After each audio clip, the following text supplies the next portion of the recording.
빌립보서 1장 3절부터 말씀 보겠습니다.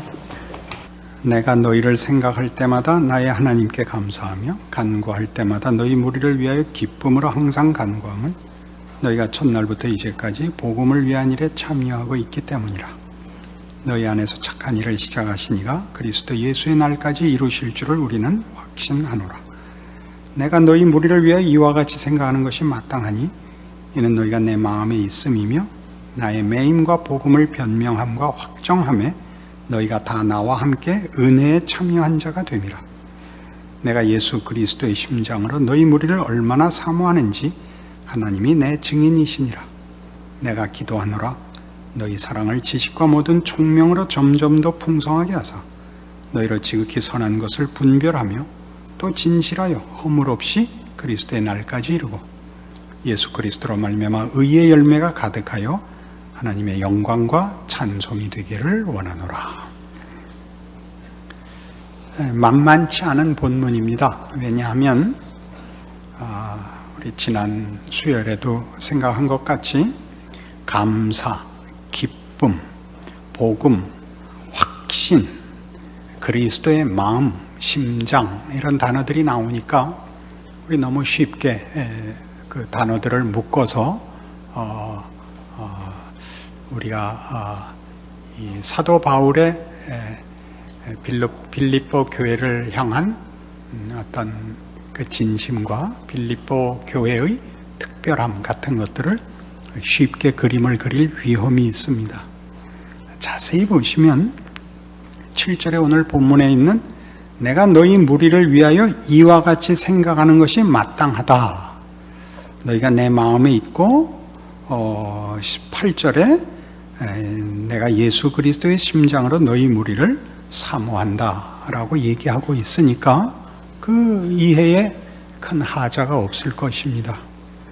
그러나 다시 3절 보시면 내가 너희를 생각할 때마다 나의 하나님께 감사하며 간구할 때마다 너희 무리를 위하여 기쁨으로 항상 간구한다 하는 것이 그 묘한 그 내용을 품고 있습니다. 너희를 감사하고 너희를 기뻐하는 게 아니고 하나님께 감사하고 기쁨으로 너희를 위하여 기도한다입니다. 그게 뭐 차이 있느냐? 이런 차이가 있습니다. 바울이 빌립보 교회 교인들을 사모하고 사랑하고 기뻐하는 배경은 그들을 하나님이 바울과 묶어주셨는데 복음으로 묶으셨고 복음의 가장 중요한 내용인 은혜로 묶어주셨기 때문에 감사합니다. 다시 말하면 지금 당장은 어떤 의미에서 바울에게 빌립보 교회는 짐일 것입니다. 그는 감옥에 갇혔고 복음은 전해놨는데 교회 안에 문제도 생겼고 아슬아슬합니다. 우리 이미 6절에서 본 바와 같이 너희 안에서 착한 일을 시작하시니가 그리스도 예수의 날까지 이루실 줄을 우리가 확신합니다. 그 얘기는 이 승리와 결과가 현실은 아니라는 얘기를 담고 있습니다. 바울이 빌립보 교회의 어려움들에 대하여 그 미숙한 데 대하여 마음에 많은 초조함을 갖고 있다는 얘기이고 또 빌립보 교회 쪽에서 보자면 이 바울이 그 중요한 복음을 전하고 자기네들의 인생을 바꿔놓고 이렇게 맥없이 갇혀 있는 거는 저들에게도 큰 시험거리였을 겁니다. 그래서 빌립보서의 내용은 우리가 오늘날 참으로 중요한 우리의 현실로 이해할 필요가 있습니다. 교회가 뭐냐 하는 것이죠. 교회가 뭐냐? 그것은 하나님이 복음으로 불러낸 공동체이며 하나님이 그렇게 하셨으며 하나님의 그 뜻을 이루기 위하여 은혜로 묶고는 관계라. 모든 공동체 회원들의 관계가 그런 것이라 그렇게 얘기합니다. 그래서 이 7절에 있는 내가 너희 무리를 위하여 이와 같이 생각하는 것, 어떻게 생각하는 것? 하나님이 너희들과 나를 묶었기 때문에 현실적으로 어떤 증거와 만족할 보상과 상관없이 내가 하나님 아버지께 감사하고 기쁨으로 기도한다. 그렇게 가는 것입니다.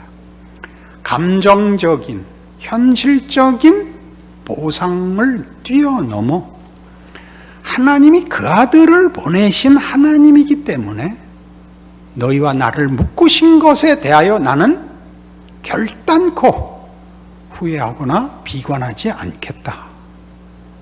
기쁨과 감격으로 이 책임을 내가 지고 가겠다. 그렇게 말하는 것입니다. 멋이 있죠? 표정들이 나쁘신데 우리는 이렇게 끌어안고 마음이 다 통하고 만족스럽고 하는 것이 사랑이고 기쁨이고 감사일 거라고 생각하지만 빌립보서는 전혀 그런 정황이 아닙니다. 서로가 서로에게 시험이 될 수 있는 상황에서 만나고 있습니다. 빌립보 교회는 처음으로 말하자면 마게도니아 지방에 세운 교회요.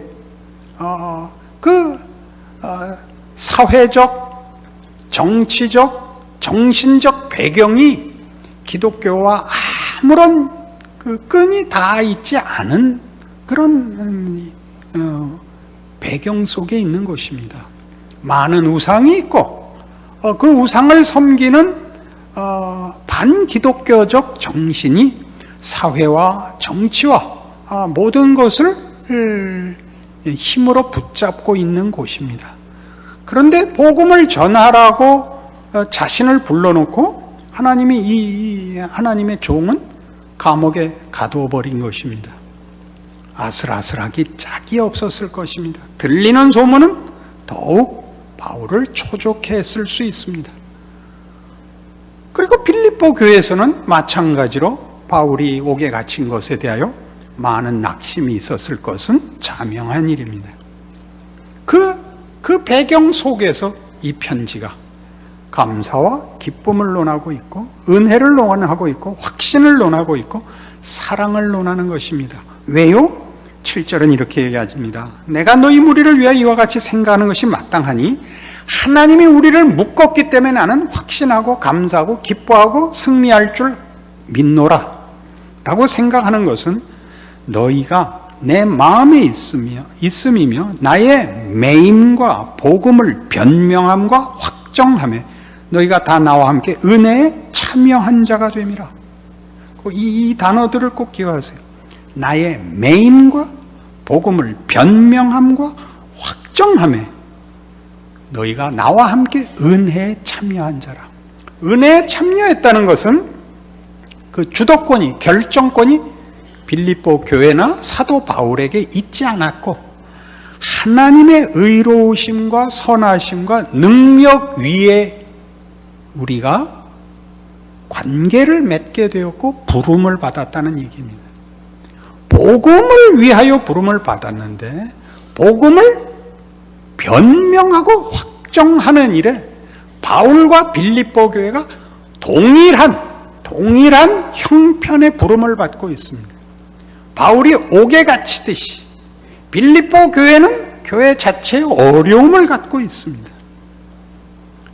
바울이 옥에 갇혔으나 복음이 메인 것은 아니다 라고 고백한 것 같이 빌립보 교회에 어려움이 있다고 해서 그것이 그 교회의 손해가 되지 않는다. 복음을 변명함과 확증하는 일에 우리가 동일한 하나님의 부르심 속에 있다. 이것이 나의 기쁨이며 감사다라고 얘기합니다.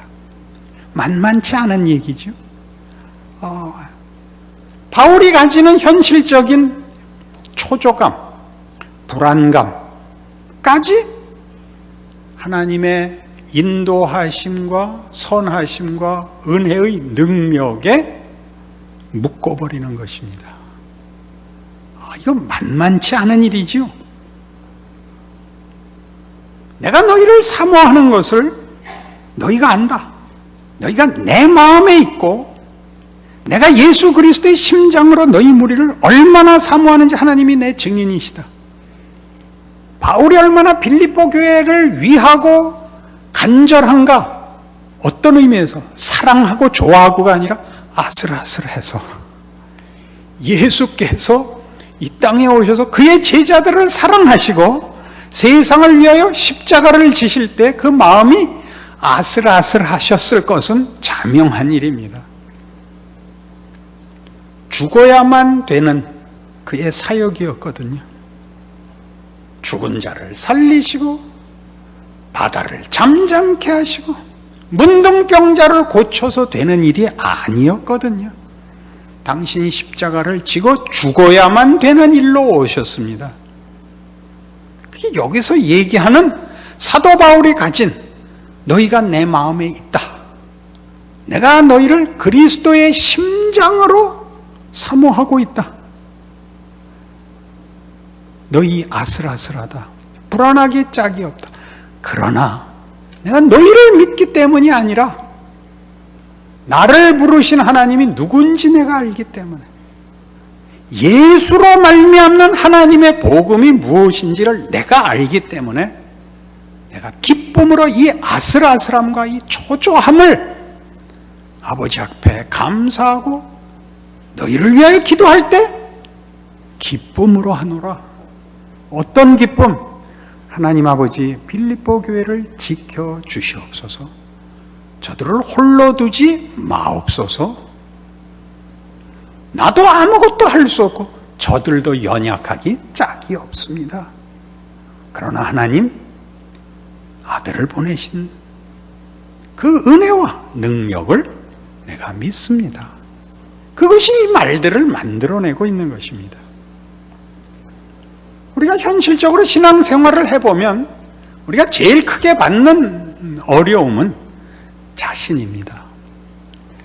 C.S. 루이스의 고백에 의하면 유명한 영문학자입니다. 원래 믿는 가정 출신이었는데 10대 후반쯤에 고등학생쯤에 무신론자가 됩니다. 그랬다가 긴 시간을 보내서 대학 교수가 되어서 그때쯤 다시 돌아옵니다. 기독교로. 그가 한 중요한 그의 경험에 의한 기독교에 대한 설명은 이것입니다. 무엇이 선인지 알며 무엇이 의인지 아는 양심의 가책에 대하여 자신이 그것을 이룰 능력이 없다는 절망을 겪지 않고는 예수를 찾을 수 없다. 은혜의 필요성을 알지 못하고 예수를 믿을 수는 없다. 이 중요한 그의 고백입니다. 우리는 가끔 우리가 은혜 위에 서 있다는 걸 놓쳐서 우리가 불안하고 우리 마음에 들지 않을 때는 우리가 누구 손에 부름을 받았고 어떤 구원을 얻었는지 놓칩니다. 그러면 멋대가리 없는 소리를 합니다. 그래서 제일 무서운 말은 율법주의로 돌아가는 것입니다. 은혜된 자리를 빼앗기면 기독교는 설 자리가 없습니다. 그래서 이제 이 뒤에 9절 10절을 보시면 내가 기도하노라 너희 사랑을 지식과 모든 총명으로 점점 더 풍성하게 하사 너희로 지극히 선한 것을 분별하며 또 진실하여 허물 없이 그리스도의 날까지 이르기를 바란다 그럽니다. 너희 사랑을 지식과 모든 총명으로 풍성하게 하여 분별하라 하는 말이 무슨 뜻이냐 하면 사랑은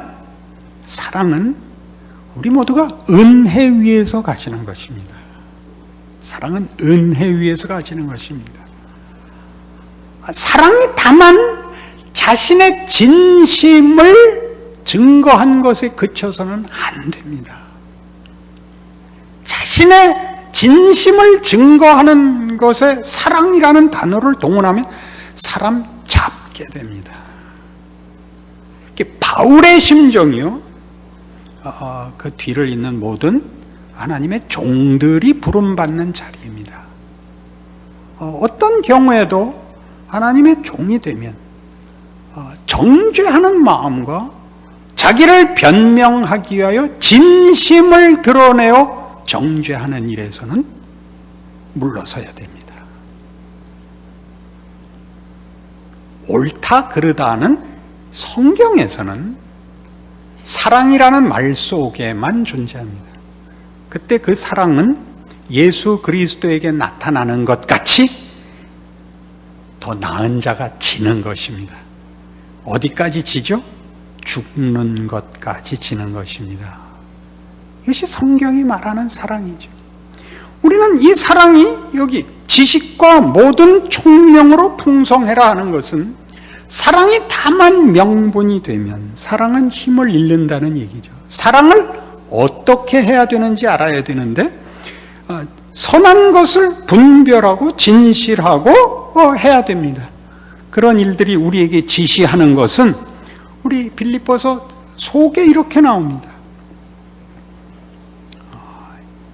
빌립보서 2장 1절에 가시면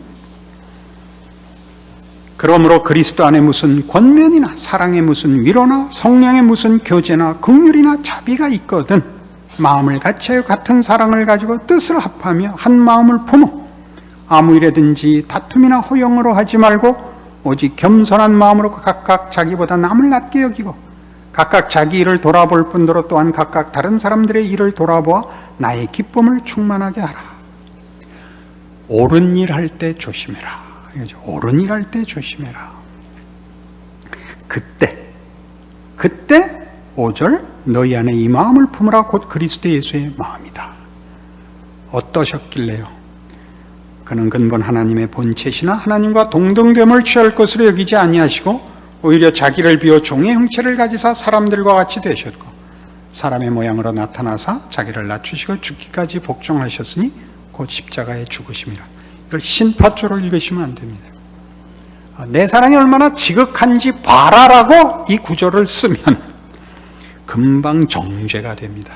그럼 나는 예수고 너는 사탄이 됩니다. 우리가 어디까지 참아야 되는지 알 수가 없는 자리로 부름을 받고 있습니다. 무엇 때문에요? 여기 오늘 본문에 본 바와 같이 복음을 변명하고 확정하는 일에 우리가 부름을 받고 있습니다. 복음이 우리에게 무엇이냐? 현실적인 도전 앞에서 답해야 됩니다. 너는 물러설 수 있느냐? 망신을 당할 수 있느냐? 오해를 받을 수 있느냐? 억울할 수 있느냐라는 물음 앞에 답을 해야 됩니다. 죽을 수 있느냐? 죽어버린다는 것은 이 세상의 법칙으로는 질 뿐 아니라 망하는 것이며 비참한 것입니다. 죽는 것은 모든 것의 세상에서의 끝입니다. 그것은 패망입니다. 그걸 받아들이라는 거지요. 그리고 금년 들어 몇 번 인용했듯이 털 깎는 자 앞에 잠잠한 양같이 그 입을 열지 아니하였도다. 이게 신앙의 길입니다. 우리가 빌립보서에서 보는 초대교회의 현실이었고, 초대교회 그러면 우리는 늘 성령 충만 받아서 방언하고 전도만 하면 하루에 3,000명씩 모이는 초대교회를 생각합니다. 아니요, 초대교회는 고단했습니다. 목숨을 걸고 믿어야 했습니다. 바울이 고백한 바와 같이 동족의 위험과 이방인의 위험을 겪어야 했습니다. 유대인들에게는 배신자 취급을 받았어야 됐고, 이방인들에게는 뭐 또 이상한 그 관대한 저들의 다신교를 부정하고 고집스러운 편협한 그리고 이해할 수 없는 사람들로 오해받았습니다. 그리고 무력했습니다. 사회와 정치 세력 앞에 무력했습니다. 호소할 데가 없었습니다.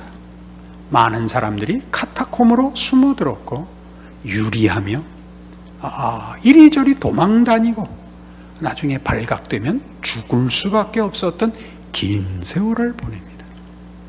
교회는 그렇게 뿌리를 내리고 예수를 믿는다는 것이 무엇이냐를 현실 속에서 증언해냈습니다. 완벽하지만 권력을 가지지 않은 자들로, 도덕적으로 우위에 있지만 그것이 전부가 아닌 자들로 자신을 초복종시키는 자로 늘 끊임없이 회개의 기도를 올려야 되는 자들로 부름을 받았습니다. 거기 바울과 빌립보 교회가 있는 것입니다. 바울도 빌립보 교회 교인들 보기에 민망하고 빌립보 교회도 바울을 보기에 민망했을 것입니다. 그러나 바울의 유일하지만 모든 것을 합친 것보다 더 큰 확신이 있었죠. 하나님이 우리를 은혜 가운데 부르셨다라는 사실 말입니다. 그것이 바울을 이 모든 어려움 속에서 그 어려움을 감내케 했습니다. 물론 극복했습니다. 그러나 보여지는 모습으로는 극복해 보이지 않았을 것입니다. 무력한, 그저 한 이상한 사람이었을 것입니다. 그는 성경에 있는 대로 우리가 추측을 하자면 볼품이 없었던 사람으로, 말솜씨도 없었던 사람으로 묘사되고 있습니다. 제가 좀 더 나아 보입니다. 그런 사람을 통하여 하나님 일하셨다는 사실이고, 그 순교와 그 갈등과 그 고뇌를 은혜와 복음이라는 이름 속에 묶어놓은 분들 때문에 오늘 우리라는 결과가 있고, 그들이 증언한 복음에 대한 당시의 현실적 순종 때문에 우리는 우리의 현실에 대하여 예수를 믿는다는 의미를 더 깊이 이해할 수 있게 됩니다. 더 깊이 이해할 수 있게 됩니다. 빌립보서 1장 27절에 보시면, 오직 너희는 그리스도의 복음에 합당하게 생활하라. 이는 내가 너희에게 가보나 떠나 있으나 너희가 한 마음으로 서서 한 뜻으로 복음의 신앙을 위하여 협력하는 것과 무슨 일에든지 대적하는 자들 때문에 두려워하지 아니하는 이 일을 듣고자 함이라. 이것이 그들에게는 멸망의 증거요 너희에게는 구원의 증거니 이는 하나님께로부터 난 것이라. 그리스도를 위하여 너희에게 은혜를 주신 것은 다만 그를 믿을 뿐 아니라 또한 그를 위하여 고난도 받게 하려 하심이라. 너희에게도 그와 같은 싸움이 있으니 너희가 내 안에서 본 바요 이제도 내 안에서 듣는 바니라. 복음을 받고 하나님의 구원과 은총 속에 있으면 우월해지고 보상을 받는 것이 아니라 그들을 대적하고 그들을 위협하고 도전하는 자들을 세상이 반응하는 것과 다른 복음 안에 있는 자의 다름으로 반응하여 너희 책임을 지라는 것입니다. 상대방을 비난하고 자신을 변명하고가 아니라 십자가 안에서 복음을 가진 자는 어떻게 그 은혜를 받은 자로서 전혀 다른 반응, 다른 분별, 다른 판단, 다른 결정, 다른 실천을 해야 되는가 생각하라. 그렇게만 말을 하죠. 초대교회가 정치적 싸움을 하지 않았다는 걸 기억하셔야 됩니다. 그러나 그 정치 권력의 근거로 갖고 있던 당시 로마 제국의 정신에 대하여 죽음으로 항거합니다. 우리는 하나님이 한 분인 것을 믿는다. 우리는 예수를 믿는다. 죽어나가면서도 그 정신과 타협하지 않습니다. 그러나 보이는 권력을 전복시켜 자신들의 신앙을 편하게 살기 위한 싸움을 하지는 않습니다. 이것이 빌립보서가 남긴 귀한 교훈입니다. 우리에게도 있는 싸움입니다. 우리는 우리의 억울함이나 혹은 우리의 약점이나 우리의 못난 것을 지적받았을 때 어떻게 할 것이냐. 왜요? 우리의 현실이 늘 이 문제로 우리를 공격합니다. 우리 주일마다 오면 반복해서 하는 기도입니다.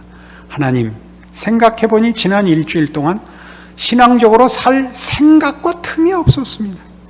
오늘 다시 주일을 맞아서 와보니까 너무나 생각 없이 산 생각이 납니다.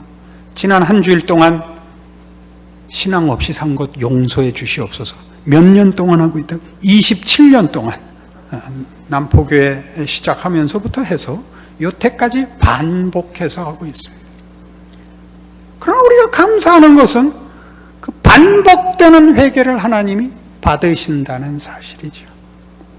우리가 거기에 너무 민감하면, 자책하면, 그럼 무슨 결정을 내리게 되느냐면 완벽해지기까지 잠시 교회를 떠났다가 납득할 신자가 되어서 돌아오겠노라, 이렇게 되죠.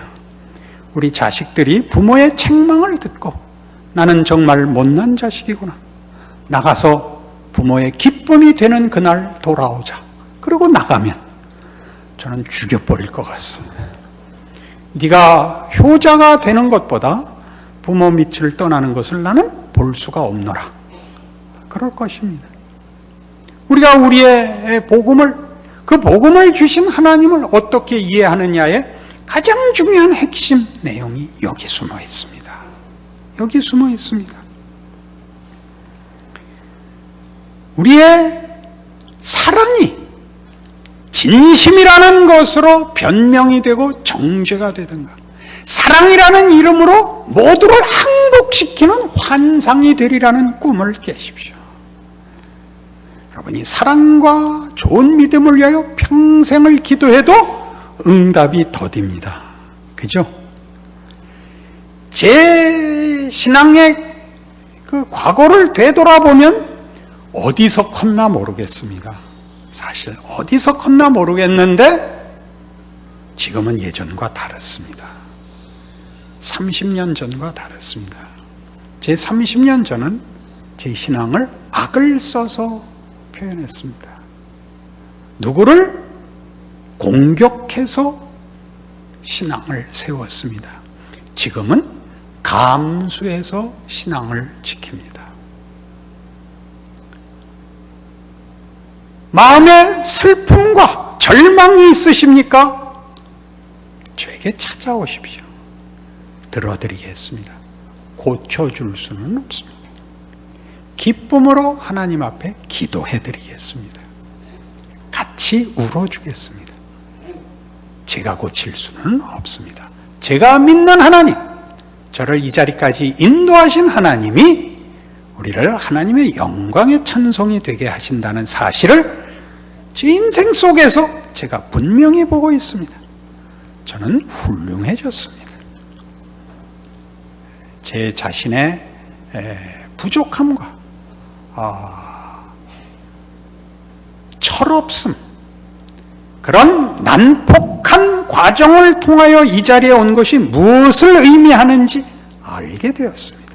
바울이 감옥에 갇힌 것 같이 말입니다.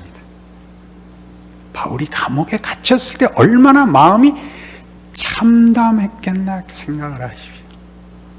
그가 고린도 후서에서 얘기하는 그의 몸에 있는 성도들을 시험하는 것 때문에 그가 예수께 3번을 기도한 내 몸에서 사단의 가시를 빼주십시오. 얼마나 절절한 기도였겠는가 생각해 보십시오. 그러나 하나님이 내 은혜가 네게 족하도다. 이는 내 능력이 약한 데서 온전해짐이라 하신지라. 그리하여 내가 나의 여러 약한 것들에 대하여 도리어 자랑하리니 이는 내가 약할 그때 곧 강함이라. 멋있죠? 바울이 멋있는 것이 아닙니다. 바울의 그 고백의 근거가 되시는 하나님의 일하심이 놀랍지요. 그것이 우리 어느 교회나 지켜야 하는 복음의 진수입니다. 진수입니다. 우리 교회가 여기까지 오는 동안 우리가 자랑할 것도 많고 자책할 것도 많았고 개인의 생애는 더더욱 그렇습니다. 하수들만 잘한 것 기억합니다. 고수가 되면 못한 것만 기억이 납니다. 그래서 실력이 없는 설교가들은 목청이 높고 실력이 세지면 목청이 낮아집니다. 이건 꼭 그렇지는 않습니다. 그러나 보편적으로는 그렇습니다. 그래서 하나님 앞에 감사하죠. 하나님, 제가 산 인생 억울하지 않습니다. 제가 받는 공격 억울하지 않습니다. 지고 갈 수 있습니다. 그렇게 기도하죠. 복음의 능력이 드러나게 하시고 저 자신이 복음을 막는 일일랑 없게 하옵소서. 필요하면 저를 감옥에 넣으십시오. 그렇게 기도하게 되는 거죠. 그것이 빌립보서에서 바울이 우리에게 가르치는 내용이에요. 그가 빌립보 교회 교인들을 뭐라고 그랬다고요? 기가 막히죠? 7절 다시 보죠.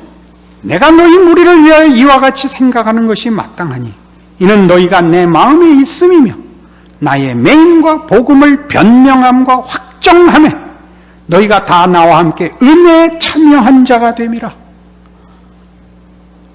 서로가 서로에게 짐이 되고 안타까움이 되고 걱정이 되고 서로가 서로에게 아무것도 해줄 수 없는 자신의 한계에 대하여 미안하고 안타깝고 늘 묻고 하나님의 은혜에 참여한 자 되어 하나님이 그의 부르심과 허락하신 복음 속에 무엇을 그 속에 감춰놓고 계시는가 우리로 알게 하신다는 것이죠. 이것이 교회를 오늘까지 있게 한 능력입니다. 오고 오는 세대에 영원토록 예수 그리스도로 말미암는 신앙 고백이 있게 한 하나님의 일하시는 방법입니다. 거기에 여러분이 부름을 받고 있습니다. 여러분의 신앙생활과 여러분의 현실과 인생과 여러분의 존재를 이 은혜로 부름받은 자로서 하나님의 인도하심 속에서 자신을 살피고 돌아보고 순종하여 기적을 살아가시는 여러분들 되시고 여기 빌립보 교회 성도들 같이 여러분들이 남포교회 성도라는 이름으로 받는 부름과 책임을 여러분의 시대 앞에서 기억하시는 복된 말씀이기를 바랍니다. 기도하십시다. 하나님 아버지, 우리가 복음의 가장 중요한 것을 놓칠 때마다 하나님, 우리를 다시 흔들어 무엇이 근거냐?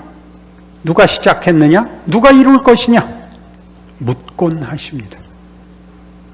바울이 그랬고 빌립보 교인들이 그랬습니다. 오늘 한국교회에서 기독교 신앙의 정수가 뭐냐? 복음의 능력이 뭐냐? 예수를 믿는다는 것이 뭐냐라는 질문 앞에 설 때마다 다시 성경 말씀으로 돌아올 수 있게 하십니다. 우리가 다 하나님의 은혜에 참여한 자가 되어 하나님의 부르심을 따라 우리의 약함과 부족함에도 불구하고 복음을 변명함과 확정하는 일에 교회가 세워져 있음을 고백합니다. 우리의 신앙을 책임 있게 돌아보게 하옵소서. 우리가 가진 신앙 고백이 갖는 세상이 줄 수 없는 사랑과 긍휼과 자비를 우리의 신앙생활 속에 엮어내게 하시옵소서. 그리하여 하나님 영광 받으시며 예수를 믿는다는 신앙 고백이 가지는 위대한 인생을 사는 우리 모두가 되게 하여 주시옵소서. 예수님 이름으로 기도합니다. 아멘.